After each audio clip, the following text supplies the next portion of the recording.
What's up, y'all? Another episode of Shoebooty Sports coming at you Tuesday night. A lot to get to this week. NBA draft coming Thursday. Some free agency moves already underway. Um, like I said, a lot to get to. First off, I'm your host, Graham Powell, co-host Bradley Brown. Say what's up, Brad. How's it going? It's going well. Quick shout out to our sponsor. Shoebooty Sports is presented by Rhino Races. Rhino Races is a virtual race series that offers 5 different races: a 5K, 10K, half marathon, and marathon, and the Rhino Ultra. Sign up for one or all five of their races at rhinoraces.com. Run your race at your convenience. Track it with your fitness app of choice. Screenshot your results as proof of completion. Submit those results to rhinoraces.com under the submit results section. Once your results are verified by Rhino Races staff, your award will be shipped to you by mail. Also, check out their gear section at rhinoraces.com. They have t-shirts, wristbands, decals, and more. Again, rhinoraces.com. Rhino Races is the premier virtual running series. Also, you can find us, Shoe Booty Sports, on Spotify, Apple, and Google Podcasts, the Wisdom app. Subscribe to the YouTube channel and follow us on Twitter at Shoe Booty Sports. NBA draft Thursday. I think it's pretty well known. Victor Wembanyama. Maybe I think I said that right. Yep. Wemby for short. He'll be going number one to the Spurs. I'm I would think Brandon Miller from Alabama would go number two to Charlotte. That would be my guess. That'd be who I would pick Yeah. if I'm Charlotte. If Jordan were still the owner, he might go a different route. Who knows? But based on his history as an owner, GOAT player, not exactly GOAT owner. But you can't be He made great. a killing on that sell though. He did, but just promoting the team. Yeah. They didn't see much success under Jordan's ownership. I don't even think they advanced past the first round of the playoffs. But that's neither here nor there. He's still the goat. Still makes $400 million a year just in shoe sales. So he's doing something. He's doing okay, doing something right. What did he get for selling the Hornets? Do you have a figure? I haven't. I don't even know the figure. No, I do not. But I want to say it was it in the billions or It maybe was he a, sold it? no. It was absolutely in the billions. Yeah. Well, he bought It's it for just like how what, many? 28 million, or his share for like 28 million or Oh, something like yeah, that. I don't know. I mean, anybody who buys a team, it's only gonna the value's only gonna increase. So it's not necessarily that they're just these genius Unless you're the Oakland A's. business people. Yeah. Oh, the A's will sell for a ton of money too. It's a MLB franchise, especially since you're going to Vegas. Yeah. True that. But yeah, NBA draft Thursday. Like I said, I think Brandon Miller will go too. After that, I'm not so sure. I'm just the casual college basketball fan. I'm not exactly scouting talent. It's not the NFL draft. Only two rounds in the NBA draft, but those first two, I think are pretty obvious.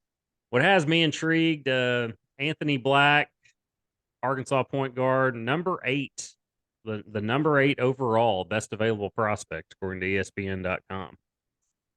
And when I checked, yeah, Washington, the Washington Wizards have the number eight pick. Of course, that doesn't necessarily mean Black's going to go there. And I don't know what their point guard situation is now, but Anthony Black, 6'7" point guard, been called by many, could be the best perimeter defender in the draft. At his height, length, uh, ball handling, defending ability, yeah, there's just a lot to drool over if you're NBA scouts. His shot will get better. He's not the best shooter. He's not a terrible shooter, but he's not a great shooter by any means. That can improve. Of course, if you know anything about Arkansas basketball this year, they didn't have shooters. They had one shooter, Nick Smith Jr., and he missed most of the season and really only had one great game. Um, Yeah. So but Georgia. yes, it was the Georgia game. I think he had 28 points, something like that. Was on fire that game. 26, 28 points. Played great that game. You saw it. You saw the hype there. Of course, Nick Smith Jr., the number three overall prospect in the country, ahead of Anthony Black and many others. coming out of high school, entering this college basketball season, this past one. Did he get invited to sit in the green room? I want to say he did, along with Black. Black, I believe, is going to be there just because Black is projected to be, a lottery pick. I think Muss is going to be there for the first time ever, right? I don't know. It wouldn't surprise me though. But seeing where Anthony Black goes is enough to possibly make me tune in. I only really I wasn't sure if I was going to tell this story or not, but the only NBA draft in recent memory that I watched was in 2017, I believe. I think it was 2017. I was working out pretty heavy then, like lifting. And of course, with my bad neck, I was lifting heavy, doing tricep pull downs there with the cables and the ropes, and strained my neck pretty good. Like heard a pop and everything. It was bad. Had to go to the doctor. They said stay out of the gym for at least a week, and here's some muscle relaxers to deal with the pain. So I'm like, okay, because I was hurting, and so I'm thinking, all right, I'm gonna go and get my script. Script comes like they say it's ready. I go to pick it up, and it says take 1 to 2, right? So you always take 2, pretty much. And even the pharmacist said, "Now you might want to take 1." I'm thinking I'm in a lot of pain. I even told her like I'm hurting. I'm taking 2. She's like, "All right, well just eat something and get home first." I'm like, "Okay." So I go get home. I'm like, I got it in my head. Like the draft's about to start. Like, I'm gonna take 2 of these, sit down, watch the NBA draft, and just melt in this recliner, right? And though I think by pick 2 or 3, I was just on my way out. Like I was loopy, feeling goofy, and just I was like, I got to get to bed. Like I can't make it for this. So that's the my most recent memory of at least planning to watch the NBA draft. Didn't really So, make it. who was the last pick that you consciously seen? Oh, I don't remember the pick. I mean, it was 6 years ago now, but it was. I remember thinking like I'm just gonna sit and watch the draft and just enjoy the show. Nope. My wits were completely gone by pick 3, I would say. I don't even remember like I said, who the number 1 pick was that year. And so, of course, 6 years ago. But yeah, I'm interested to see where Anthony Black lands. Nick Smith Jr. I don't know where I don't know where he is listed as far as best available. All that we've gone on record on this show saying we wouldn't draft him, and I stand by that. Just because the injury issues, already has knee problems at 19 years old. 1, 2, he's undersized. And I don't mean like skinny. He's skinny, sure, but you can add weight at the next level. He's short. He's short for a 2 guard. I don't know how that necessarily translates to the next level. For guys like Steph, it's different. Steph's a freak. And Nick Smith can shoot, but like I said, didn't really, or not even really, didn't live up to the hype. Coming out of high school, going to Arkansas. Of course, we just didn't see him enough. That had a lot to do with it. I credit him for coming back because he Yep. could have easily. I'm sure he had many people in his ear saying, "Just sit the season, go to the draft." Because I don't know that he necessarily helped his stock by coming back. You know what I mean? There would have been that kind of legend or mystique to him had he stayed out. But I credit him for coming back and playing at the end of the season. And but I don't know where he lands. I don't know if he's a first rounder. I think he If you slides out of the first round. But hell, I don't know anything. well, if we're GMs, are you taking him in either round? Go back to I'll re-ask the question that I asked months ago. Now, if you're a GM of a NBA team, only 2 rounds NBA draft, Do you take him in either round? Probably Obviously, not. yeah, I stick by my words. I mean, Woo Pig Sooie and all that, but I meant it then. I mean it now. Maybe I'm he gonna, rocks out in the G League this next year. I don't know. yeah, I mean, we're looking at it objectively here, taking whatever fandom we have out of it. Yeah, I wouldn't draft him in either round just because I don't know if I can rely on the guy. I don't know if I can rely on the kid to come and play. I know there's the story he's using this to motivate himself to, get ready, and he's saying doing all the right things, but that doesn't necessarily mean your knee is going to listen. So I hope the guy goes on to have a great career, 10 year career, but yeah, only time will tell. Will tell how that works out. Uh, like I said, Anthony, I'm interested to see where Nick Smith lands, but I don't know that it's first round tomorrow night.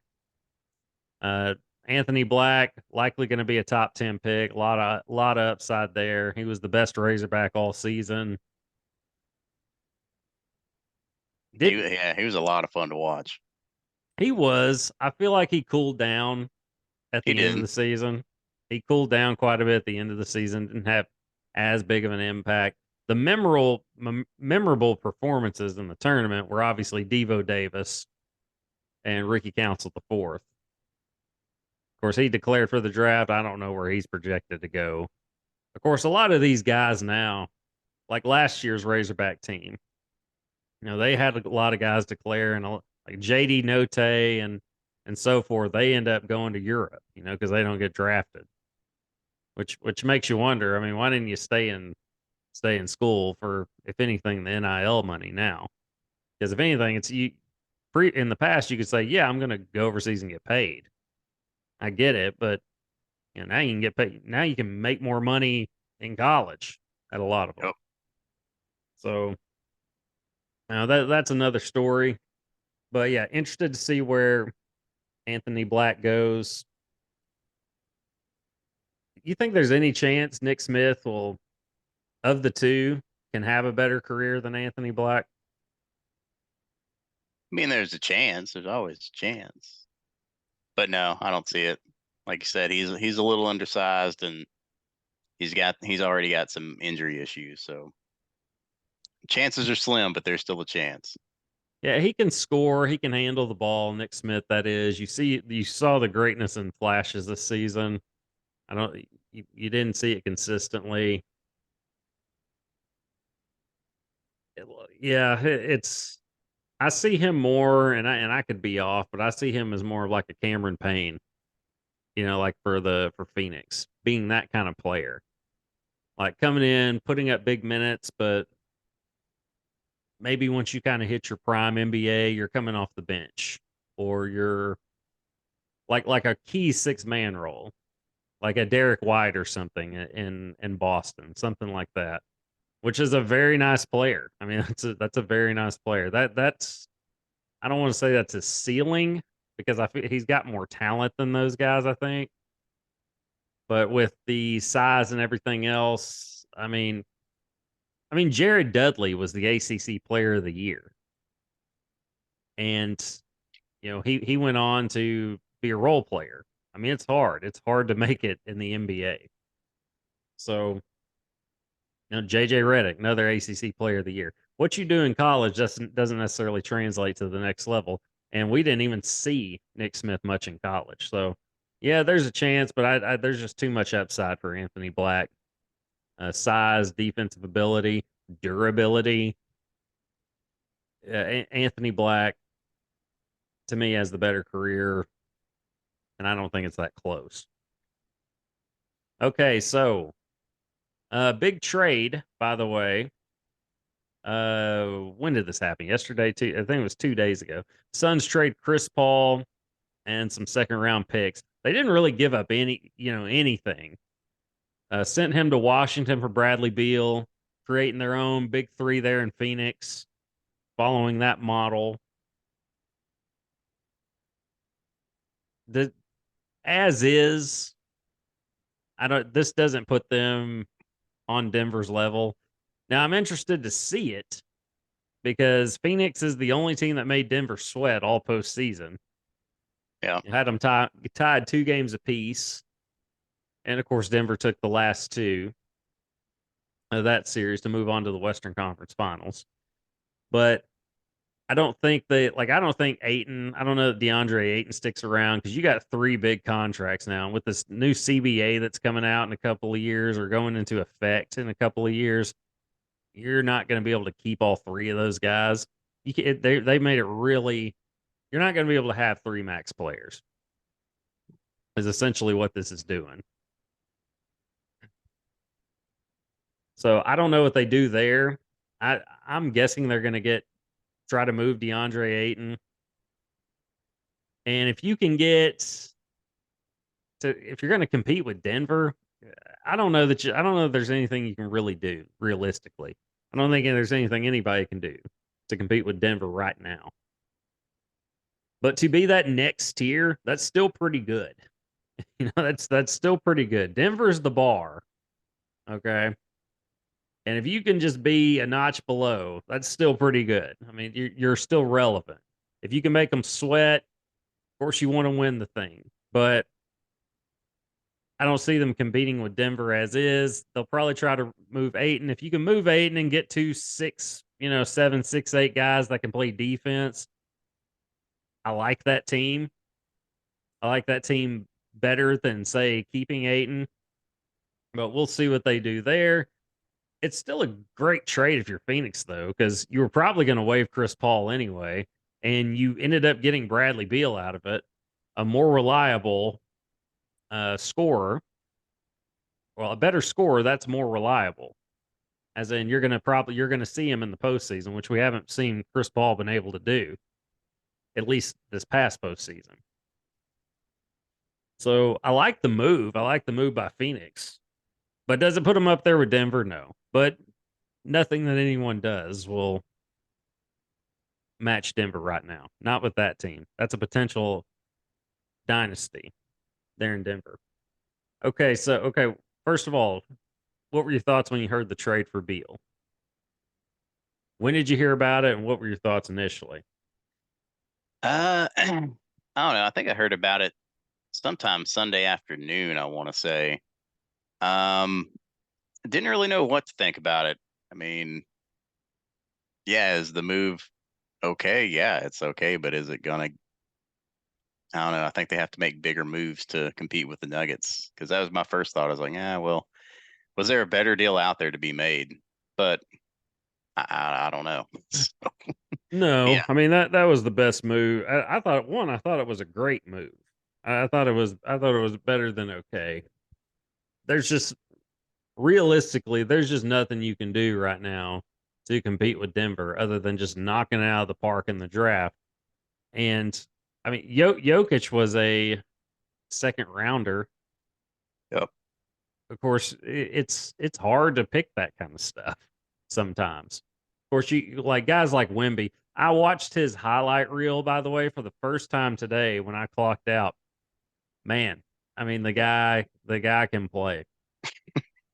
He makes It dunking look like when I'd be playing on like my little brother's like kitty like basketball goal. That's what it looked like when he was dunking. yeah. And he can shoot. Yeah, it He's looks got like he was created on a video game. It's like, oh, yeah, let's just go ahead and max out his height, and yeah, max out his shooting ability. he's Oh yeah, seven let's make four, I think. it. Yeah, and he can shoot. He's got great touch. And yeah, he can do it all. Of course, he's thin, so he's going to get bumped around a lot early on. Yeah, But again, that's stuff that you can fix. And yeah, I mean that's stuff that'll come in time. There's tremendous upside. I was wild watching the highlight reel. And you hear about something being great, and you're like, yeah, like it's like you're expecting a lot, but you don't necessarily expect it to live up to what everybody's saying. Everybody kind of exaggerates things because one, they kind of want to have the hot take. They want to be the first person to say that, wow, you got to check this guy out. They want to be the ones to be able to take credit for it later on, so they kind of have a little bit of a hot take about it. No, in this case, yeah, Wemby lives up to the hype. He is the highlight reel is incredible. Now he does tower over everybody in the highlight reel that I saw, and he may do that anyway. But at the NBA, mostly it's the big difference. Like there was no Draymond Green out there, on that highlight reel, like a bulky guy that's going to bump around with you. Other post guys down low, bigs. But the potential is oozing out of this guy. So yeah, it's going to be interesting to see him develop. But other free agency news. One, Kyle Kuzma opted out of his or declined his option today, so we'll see what happens there. But the more intriguing of those is Draymond Green declines his $27+ million option with Golden State to become a free agent. I've seen a lot of talk about this, and I think it's just a lot of talk about nothing because Draymond's not going anywhere. Let's just be real. If anything, he's declining this option so he can make more money. Yeah. He wants a longer deal and can sign for more money. But I don't know what Golden State's going to do. Like it's Draymond wants the bag. Clay has apparently said he wants the max. And 5 years ago, it's obvious. I mean, it's obvious what you do. Yep. But it's 2023 now, 4 championships. I'm not breaking up that team if I'm Mike Dunleavy, who's the new GM there for the Warriors. I think that's part of the reason Bob Myers might have stepped away. He wasn't going to break this team up, and I don't know if there's any pressure. I don't think the owner. I think the owner wants to keep it together too. Something sent Bob Myers away. I don't know that it was necessarily time, as he put it. It might have been time, but there might have been. I'm guessing there were reasons other than what he was going to talk about on camera or with a microphone in his face. I wouldn't break that team up, but you have some difficult decisions to make. You got 3 guys that want Steph, you give the max no matter what. But Clay and Draymond want the max. And with the new CBA coming out, like I said, they're essentially making it to where the big difference is they're making it difficult for you to have a big 3 guys that can earn the max. You're more so going to have to follow like the Laker model, 2 max guys and surrounding role players, which is essentially what Denver has done. You've got 2 guys with the max. Denver, Miami, both. You got 2 guys with max deals, and it's just who are the better players going to be around them. With Denver, they have the best player in the world right now, or at least top 3. I think he's the best player in the world currently. And you have another great player in Jamal Murray, who complements Jokic very well. And of course, the players around him were better than anybody else in the league. It's the best roster in the league. That's why Denver's the NBA champions, and could be for a couple more years, if not more. We'll have to wait and see. But they're going to be in the mix for the next 3 years at least. I don't know what you do there. One, if you got to give it to one or the other, who you giving it to? You giving the max to Draymond, or you giving it to Clay?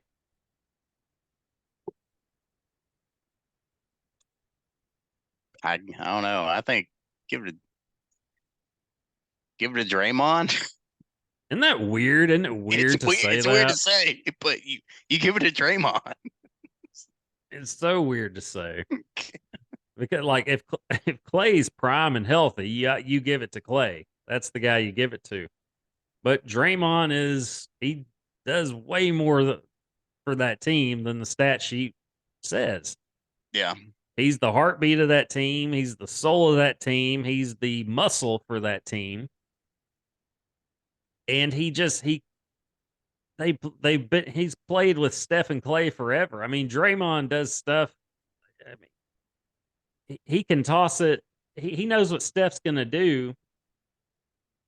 They're on the same page 3 seconds before it happens. I've seen him throw a bounce pass between his legs way in advance than Steph would be there, and then sure enough he gets there, gets the pass perfectly, and then puts it up and hits it. I mean, it's just stuff like that. Those guys, when you played together that long and grown up in the league together, you're going to have that kind of chemistry. That's why I don't break it up. I do everything I can to keep those three, which you can do right now, but what are you going to do with Jordan Poole's contract? That's the big issue. I'm sure they're regretting paying him that much money now. Jordan Poole looked like he deserved definitely an extension after that championship run a year ago. Yeah. But they regretted it this season, I'm sure. He didn't get better. That's the thing. Those guys that they were counting on, those young guys, they didn't get better. And they've missed on a lot of draft picks. Wiseman looks to be a bust. Of course, they moved him off. That looks to be a bust. If I'm Golden State, of course, you've got Wiggins for now. You want to keep him around. I like Wiggins with that group. If I'm Mike Dunleavy, I'm probably gonna try to move Jordan Poole. If anything, just get out of that contract. Maybe try to get a big, try to get a big or two for that. And I like Moses Moody. Like kind of have him try to step into that role. Get him out on the floor more as opposed to Poole, because Poole is an erratic player, and you can see the frustration out there with Steph. That's what prompted Steph to chunk his mouthpiece that playoff game. Yeah. And we got him ejected. But I mean, Poole can go somewhere else and thrive, and it worked last season. The season before their championship season. But I'm getting off topic now. The point is, I don't think Draymond's going anywhere. I don't think Draymond's going anywhere. I think he'd be foolish to go anywhere else. The only other place I could see it working would be like LA, like Lakers. Yeah. That's the only other place I could see it working. He apparently was seen on vacation with LeBron in France. Who doesn't go on vacation with LeBron nowadays? Yeah, so if one, you're going to see France and you're going to go hang out with LeBron because apparently they're buds. Yeah. And also they probably even said, "Hey, let's get people talking. Hey, come out to France, hang out." That's not the reason he goes, but yeah, come to France, hang out. If anything, yeah, it don't matter if we're seeing. If anything, it'll get people talking. Who cares? He knows what he's going to do already. He's staying with the Warriors, but I'm not going to. Draymond's smart enough to know he's not going to get a better opportunity to shine, thrive, etc. than in Golden State, than with the Warriors. So you don't want to break that thing up. 4 rings, and you've been to the finals 6 times, gotten 4 rings out of it. You're just one season removed from having won a championship, and you never know what can happen or what pieces can be added to improve that roster. Draymond's he's staying with the Warriors. Okay, so all right, I want to touch up on this before we run out of time. SEC football schedules were released last week. Of course, Georgia got the Alabama treatment. As a result, and just from their ability to recruit, well coached, all those things, Georgia and Alabama are going to be the favorites, to come out of the East and the West. Arkansas, not a bad schedule, for Arkansas. It's crazy. Yeah. Yeah. Of course, you get I think you put together some non-conference game breaks. Although that ended up not being the case last year, losing to Liberty. Liberty, right? Was it? Yeah, pretty certain. Give it a Mm, Google. Believe it was Liberty they lost to. yeah, So, of course, injuries decimated that team. And I don't even know. I think KJ played it that was game. Liberty. Yeah, it was Hugh Freeze. Yeah, That's right. Wow. Hugh Freeze was there. yeah. We got him his job at Auburn. Another Arkansas assist at an Auburn job. Yeah. Woo pig on that. But I did look at the schedule. How many wins do you have this Razorback team when I'm it looking at it now. Let's see. One, two. Well, hang on. Let's just go over the schedule one by one. Okay. Okay. All right. Game 1 Western Carolina at home. W there, right? Yep. All right. I've got and Kent State week 2. Both have W's, Uh, I assume. yeah. BYU got them at home. I got the Hogs in that one. What say you?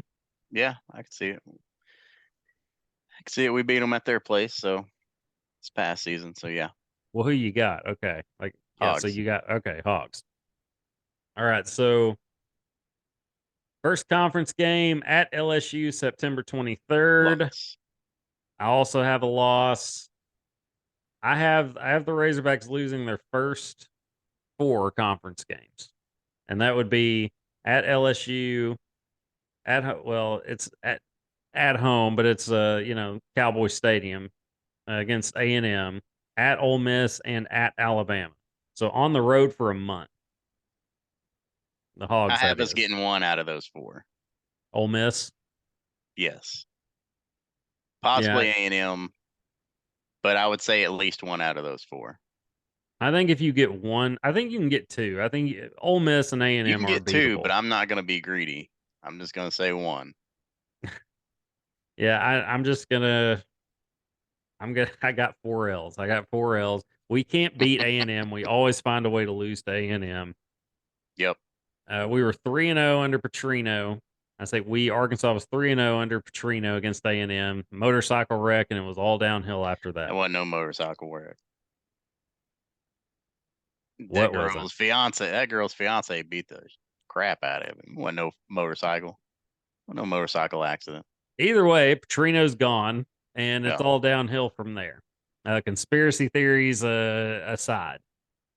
But yeah, I've got them losing those 4, and I see them breaking that streak against Mississippi State at home, October 21st. Yeah. Um, and at Florida, who do you have there? Hogs or the Gators? Florida got a big time recruit landing, by the way, today or yesterday. Number 2 inside linebacker in the country. So Florida's going to be on the rise. We get them at home. At Florida, at the Oh, Swamp. man, that'll be a tough one. We probably don't. Dude, I don't know. Who's their quarterback this season? Their quarterback, I have no Yeah. idea. No clue. It's not gonna Ah, it's not gonna be Anthony Richardson. So I say Hogs. I put a W there for Arkansas, and then I scratched it out with it being at the Swamp and with the class that Florida has coming in. It's really going to pay off, of course, in a couple of years. But just being on the road, I think Arkansas It's will a find tough a way to one. lose that. I think they'll find a way to lose it. I've got them losing that one, but I have them closing the season with 3 straight wins against all at home against Auburn, Florida International, and Missouri. I got us finally beating Missouri. The battle line wow, the battle line rivalry has not even been a rivalry. It's been all Missouri. Yeah. We've gotten the trophy what, once? Yeah, I don't know. Yeah, I think we got the trophy. It was the year before this past season, and then Missouri took it back. But I've got us winning that one. It's already slated for 3 p.m. on Friday, November 24th, the day after Thanksgiving. CBS. 3 p.m. So I'll get to watch the game. Yeah. So, uh, yeah. So 7-5, 7-5 on the year is what I have the Hogs closing the regular season out. Yeah, I had them at.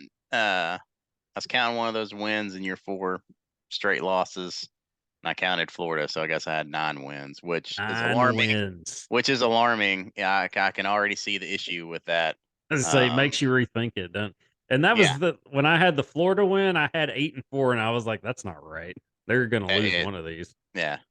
So I picked the one at Um, Florida. yeah. I mean, as much as I would like us to have 9 regular season 9 wins, and 3, yeah, like dude, that'll happen. That would be it great. will, but I mean, not. if anybody can do it, KJ can lead us there. If he can stay healthy, gosh, I hope he stays healthy. I hope he stays healthy. We ask a lot of that man, though. We ask that man to do a lot of stuff, and he has for 2 years. He has for Yes, 2 he years. has. Now he missed a couple of games this past season because of what all they asked him to do. But yeah, if anybody can lead him to 9 wins, it's KJ. I mean, KJ may be the best quarterback in the SEC. We'll see. I think he is.